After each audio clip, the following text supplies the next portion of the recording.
মরুভূমির প্রখর রোদে গরম বালুর উপর শুয়ে আছে একজন কালো কৃতদাস। শরীরে নেই কোনো কাপড়, বুকের উপর চাপানো বিশাল পাথর, চারপাশে চাবুকের শব্দ, আর আকাশ গর্জে উঠেছে আর্তনাদে। এটা হলো হজরত বিলাল রাদিয়াল্লাহু তাআলা আনহুর জীবনের গল্প। যেই দিন উমাইয়া ইবনে খলফ জানতে পারল বিলাল ইসলাম গ্রহণ করেছে, সেই দিন থেকে শুরু হলো এক অমানবিক নির্যাতন, যা ইতিহাসের সকল বর্বরতাকে হার মানিয়েছে। উমাইয়া তাকে রশি দিয়ে বেঁধে টেনে নিয়ে গেল উত্তপ্ত মরুভূমিতে।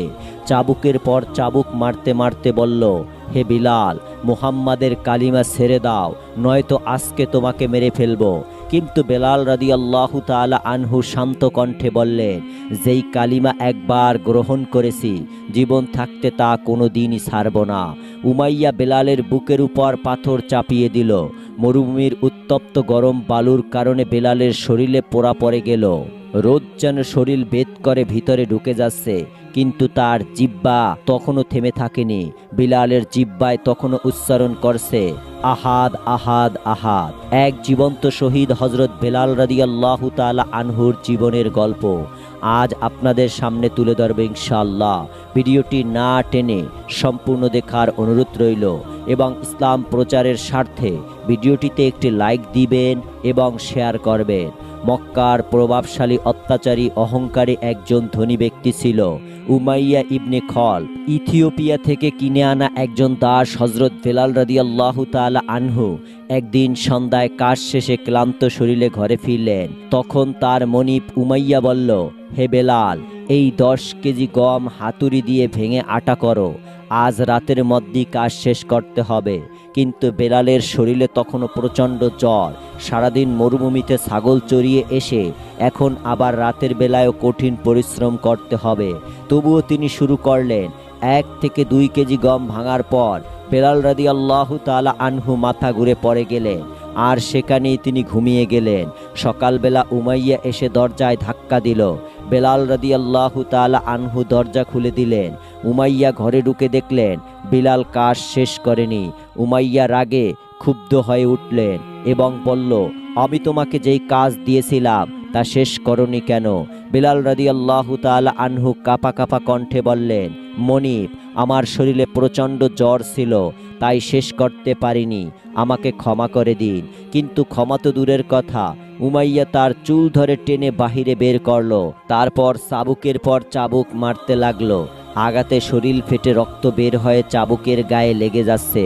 অসুস্থ শরীরের সাথে নির্যাতনের যন্ত্রণায় বিলালের আর কিছুই করার ছিল না, শুধু কাদা ছাড়া। মারতে মারতে উমাইয়া যখন ক্লান্ত হয়ে গেল, তখন রক্তাক্ত বেলালকে ঘাড় ধরে বাড়ি থেকে বের করে দিল। বেলাল রাদিয়াল্লাহু তাআলা আনহু এক রাস্তার পাশে গিয়ে দাঁড়ালেন। 3 দিন ধরে তিনি কিছুই খাননি। রাস্তা দিয়ে অনেক মানুষ যাচ্ছিল, তাদের অনেকেই হজরত বেলাল রাদিয়াল্লাহু তাআলা আনহুকে জিজ্ঞাসা করলো, কে তুমি, এখানে কাঁদছো কেন? হজরত বেলাল রাদিয়াল্লাহু তাআলা আনহু তাদের বলতে লাগলেন, আমার মনিব আমাকে বাড়ি থেকে তাড়িয়ে দিয়েছে, আমি 3 দিন ধরে কিছুই খাইনি, আমি প্রচণ্ড ক্ষুধার্ত, কিন্তু কেউ সাহায্যের হাত বাড়িয়ে দেয়নি, এক মুঠো খাবারও দেয়নি। যখন সন্ধ্যা নামলো, সেই পথ দিয়ে যাচ্ছিলেন প্রিয় নবীজি সাল্লাল্লাহু আলাইহি ওয়াসাল্লাম। বিলালকে দেখে নবীজি দাঁড়িয়ে গেলেন এবং জিজ্ঞাসা করলেন, কে তুমি, এখানে দাঁড়িয়ে কাঁদছো কেন? বিল্লাল এর আগে কখনো নবীজিকে দেখেননি। মনে মনে ভাবলেন, এত সুন্দর চেহারার মানুষ আমি এর আগে দেখিনি, হয়তো তিনি আমাকে সাহায্য করতে পারবেন। বেলাল কাঁদতে কাঁদতে বললেন, আমার মনিব আমাকে মেরে রক্তাক্ত করেছে, 3 দিন ধরে আমি কিছুই খেতে পাইনি, বাড়ি থেকে আমাকে বের করে দিয়েছে। বেলালের কথা শুনে নবীজি নীরবে বাড়ির দিকে রওনা হলেন।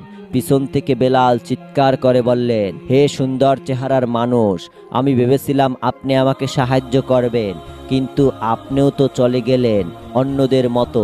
বাড়িতে ফিরে নবীজি আম্মাজান আয়েশা রাদিয়াল্লাহু তাআলা আনহাকে বললেন, হে আয়েশা, ঘরে কি খাবার আছে? হজরত আয়েশা রাদিয়াল্লাহু তাআলা আনহা বললেন, ইয়া রাসূলুল্লাহ, 3 দিন ধরে ঘরে কিছুই নেই, পাশের বাড়ি থেকে 1 পেলা দুধ আর কিছু খেজুর পেয়েছি, আমি অর্ধেক খেয়েছি, বাকি অর্ধেক আপনার জন্য রেখেছি। নবীজি সাল্লাল্লাহু আলাইহি ওয়াসাল্লাম বললেন, হে আয়েশা, সেগুলো আমাকে দাও। আমি রাস্তার পাশে এক দাসকে ক্ষুধার যন্ত্রণায় কাঁদতে দেখেছি, সে 3 দিন ধরে কিছুই খায়নি। আম্মাজান আয়েশা রাদিয়াল্লাহু তাআলা আনহা বললেন, ইয়া রাসূলুল্লাহ, আপনিও তো 3 দিন ধরে কিছু খাননি। রাসূলুল্লাহ সাল্লাল্লাহু আলাইহি ওয়াসাল্লাম বললেন, হে আয়েশা, আমার ক্ষুধার যন্ত্রণার চেয়ে আমার উম্মতের ক্ষুধার যন্ত্রণা আমার কাছে অনেক বড়। খাবার হাতে নিয়ে তিনি আবার সেই বেলালের কাছে ফিরে এলেন। নিজের হাতে বেলালকে দুধ খাওয়ালেন, খেজুর খাওয়ালেন, তার শরীর থেকে রক্ত মুছে দিলেন। নিজের শরীরের চাদর দিয়ে হযরত বেলাল রাদিয়াল্লাহু তাআলা আনহু রক্ত পরিষ্কার করলেন। নবীজি বেলালকে জিজ্ঞাসা করলেন, তোমার মালিক তোমার এই অবস্থা করেছে কেন? বেলাল রাদিয়াল্লাহু তাআলা আনহু সব ঘটনা খুলে বললেন। তিনি বললেন, আমার মালিক আমাকে কিছু গম দিয়েছিল আটা করার জন্য। আমার শরীরে প্রচণ্ড জ্বর থাকার কারণে আমি সেই কাজ সঠিকভাবে সম্পূর্ণ করতে পারিনি। এজন্য আমার মালিক আমার উপর অত্যাচার চালিয়েছে। বিলালের কথা শোনার পর নবীজি বললেন, চলো, তোমার বাড়িতে চলো, আমি নিজেই তোমার হয়ে গমগুলো ভেঙে আটা করে দিব। বেলাল রাদিয়াল্লাহু তাআলা আনহু হাঁটতে পারছিলেন না। নবীজি তাকে কাঁধে ভর দিয়ে নিয়ে গেলেন, বিছানায় শুইয়ে দিলেন। নবীজি নিজের গায়ের চাদর খুলে বেলাল রাদিয়াল্লাহু তাআলা আনহুর গায়ে দিলেন এবং বেলালের মাথায় হাত বুলাতে বুলাতে বললেন, হে বেলাল, তুমি ঘুমিয়ে পড়ো, আমি তোমার সব কাজ করে দিব। অতঃপর বেলাল রাদিয়াল্লাহু তাআলা আনহু নবীজির চাদর মুড়িয়ে দিয়ে ঘুমিয়ে গেলেন। এবার নবীজি বেলালের ঘরের মেঝেতে বসে গমগুলো ভাঙতে শুরু করলেন। গভীর রাতে বেলাল রাদিয়াল্লাহু তাআলা আনহুর ঘুম ভেঙে গেল। তিনি চোখ খুলে দেখলেন, তার ঘরের মেঝেতে বসে সেই সুন্দর চেহারার ব্যক্তি সকল গম ভেঙে আটা করেছেন। বেলাল খেয়াল করলেন, নবীজির মাথায় ছিল বাবরি চুল। নবীজি যখন কাজ করেছিলেন তখন সেই বাবরি চুলগুলো সুন্দরভাবে দোল খাচ্ছিল। নবীজির কপাল থেকে ফোঁটা ফোঁটা ঘাম বের হয়েছিল। বেলাল রাদিয়াল্লাহু তাআলা আনহু দেখলেন, নবীজির কপাল থেকে যখন ঘামগুলো পড়ছিল সেই ঘামের ফোঁটাগুলো যেন মণিমুক্তার মতো ঝলঝল করছিল। বেলাল বিছানায় শুয়ে শুয়ে চিন্তা করতে লাগলেন, কে এই ব্যক্তি যিনি আমার বাবা মার থেকেও আমাকে বেশি আদর করছেন? আমার বাবা মা ছিলেন দাস, আমার দাদা ছিলেন দাস, আমিও একজন দাস। আমি জীবনে কোনোদিন কারো কাছ থেকে এত আদর ভালোবাসার চিহ্ন পাইনি, কিন্তু এই মহান ব্যক্তি আমার বাবা মার থেকেও আমাকে বেশি ভালোবাসছেন। নবীজির কোমল হাতে এক পর্যায়ে ফোসকা পড়ল, তবুও নবীজি থামলেন না। তিনি তার হাতের কনুই দিয়ে গম ভাঙতে শুরু করলেন। এই দৃশ্য দেখে বেলাল রাদিয়াল্লাহু তাআলা আনহু আর শুয়ে থাকতে পারলেন না। এক লাফে বিছানা থেকে উঠে দাঁড়ালেন এবং চিৎকার করলে বললেন, কে আপনি? আপনার মতো এত সুন্দর, এত ভালো মানুষ আমি জীবনে দ্বিতীয়বার দেখিনি। আপনার নাম কি? নবীজি সাল্লাল্লাহু আলাইহি ওয়াসাল্লাম শান্ত কণ্ঠে বললেন, আমি সত্যের ধর্মের দাওয়াত প্রচার করি, যার কারণে মক্কার মানুষ আমাকে ঘৃণা করে। আমার নাম মুহাম্মদ ইবনে আব্দুল্লাহ। বেলাল রাদিয়াল্লাহু তাআলা আনহু বললেন, যার চেহারায় এত সুন্দর, যার চরিত্র এত মহান, যার ব্যবহার এত সুন্দর, নিঃসন্দেহে তার ধর্ম অবশ্যই সুন্দর এবং সত্য। আমি আপনার ধর্মের অনুসারী হতে চাই। আমি আর দেরি করব না, আপনি আমাকে মুসলিম বানিয়ে দিন। কিছুদিন পর উমাইয়া ইবনে খলফ যখন জানতে পারল তার দাস বিলাল ইসলাম গ্রহণ করেছে, তখন উমাইয়া বিলালকে চাবুক দিয়ে মারতে শুরু করলো। চাবুকের আঘাতে বিলালের শরীর থেকে চামড়া উঠে যাচ্ছিল। এরপর উমাইয়া বলল, হে বেলাল, তুমি নাকি আব্দুল্লাহর পুত্র মুহাম্মাদের ধর্ম গ্রহণ করেছো। তুমি যদি প্রাণে বাঁচতে চাও তবে মুহাম্মাদের কালিমা ছেড়ে দাও, আর তা না হলে আজ আমি তোমাকে মেরে ফেলবো। বেলাল রাদিয়াল্লাহু তাআলা আনহু বললেন, যেই কালিমা আমি একবার গ্রহণ করেছি, জীবন থাকতে কোনোদিন তা ছাড়ব না। উমাইয়া রশি দিয়ে বেলালের কোমরে বেঁধে তাকে টেনে হিঁচড়ে উত্তপ্ত মরুভূমিতে নিয়ে গেলেন। সেখানে শুইয়ে দিয়ে বিশাল একটি পাথর এনে তার বুকে চাপা দিল। মরুভূমির উত্তপ্ত বালুর কারণে বেলালের শরীর অসংখ্য ফোসকা পড়ে গেল। তারপর হযরত বেলাল রাদিয়াল্লাহু তাআলা আনহু কালিমা ছাড়লেন না। তিনি চিৎকার করে বলতে লাগলেন, আহাদ আহাদ আহাদ। এরপর খলফ দৌড়ে এসে বেলাল রাদিয়াল্লাহু তাআলা আনহুর জিহ্বা কেটে দিল। তার মুখ রক্তে ভরে গেল। তিনি আর কথা বলতে পারছিলেন না। তবুও বেলাল আঙুল ও চোখের ইশারায় আল্লাহর একতাবাদ ঘোষণা করতে লাগলেন। এই দৃশ্য দেখে উমাইয়া আরও রেগে গেল। উমাইয়ার কয়েকজন লোক এসে বেলালকে চাবুক মারতে শুরু করলো। চতুর্দিক থেকে তার শরীরে আঘাত করা হচ্ছিল। এমন কোনো জায়গা ছিল না যেখানে চাবুকের আঘাত লাগেনি। তবুও বেলাল কালিমার পথ থেকে এক বিন্দুও সরে এলেন না। এই অমানবিক নির্যাতনের খবর যখন রাসূলুল্লাহ সাল্লাল্লাহু আলাইহি ওয়াসাল্লামের দরবারে পৌঁছালো, তখন হযরত আবু বকর রাদিয়াল্লাহু তাআলা আনহু উমাইয়ার কাছে গেলেন এবং বললেন, হে উমাইয়া, আমি তোমার এই দাস বেলালকে কিনে নিতে চাই। উমাইয়া বলল, হে আবু বকর, তুমি যদি বেলালকে কিনতে চাও তবে তোমাকে 700 স্বর্ণ মুদ্রা দিতে হবে। যেখানে স্বাভাবিকভাবে 4-5টি দাস কেনা যায় সেখানে এত দাম। তবুও আবু বকর রাদিয়াল্লাহু তাআলা আনহু বিনা দ্বিধায় এই দামে দিয়েই বেলালকে কিনে নিলেন এবং সঙ্গে সঙ্গে বললেন, হে বেলাল, আজ থেকে তুমি আজাদ, তুমি আল্লাহর জন্য মুক্ত। রাসূলুল্লাহ সাল্লাল্লাহু আলাইহি সাল্লাম যখন ইন্তেকাল করলেন, ইন্তেকালের পরদিন বেলাল রাদিয়াল্লাহু তাআলা আনহুকে কোথাও খুঁজে পাওয়া যাচ্ছিলেন না। সাহাবারা সকলেই চিন্তিত হয়ে পড়লেন। কয়েকজন সাহাবী তাকে পাহাড় থেকে ধরে নিয়ে এলেন। রাসূলুল্লাহ সাল্লাল্লাহু আলাইহি ওয়াসাল্লামের ইন্তেকালের শোকে বেলাল প্রায় পাগলের মতো হয়ে গিয়েছিলেন এবং নির্জন পাহাড়ে গিয়ে নবীর জন্য অজর ধারায় কাঁদতে শুরু করছিলেন। হযরত আবু বকর রাদিয়াল্লাহু তাআলা আনহু বললেন, হে বেলাল, মসজিদের নববীতে আজান দাও। কিন্তু বেলাল বললেন, আমি আজান দিতে পারবো না। আমি আজান দিলে আগে নবীজি নামাজ পড়াতে আসতেন, কিন্তু এখন নবীজি আসবে না, তাই আমি আজান দেব না। সাহাবারা সবাই অনুরোধ করলেন, তবুও বেলাল রাজি হলেন না। অতঃপর হযরত উমর রাদিয়াল্লাহু তাআলা আনহু বললেন, হাসাইন ও হোসাইনকে বেলালের সামনে নিয়ে আসো, কারণ নবীজি তাদের খুব ভালোবাসতেন।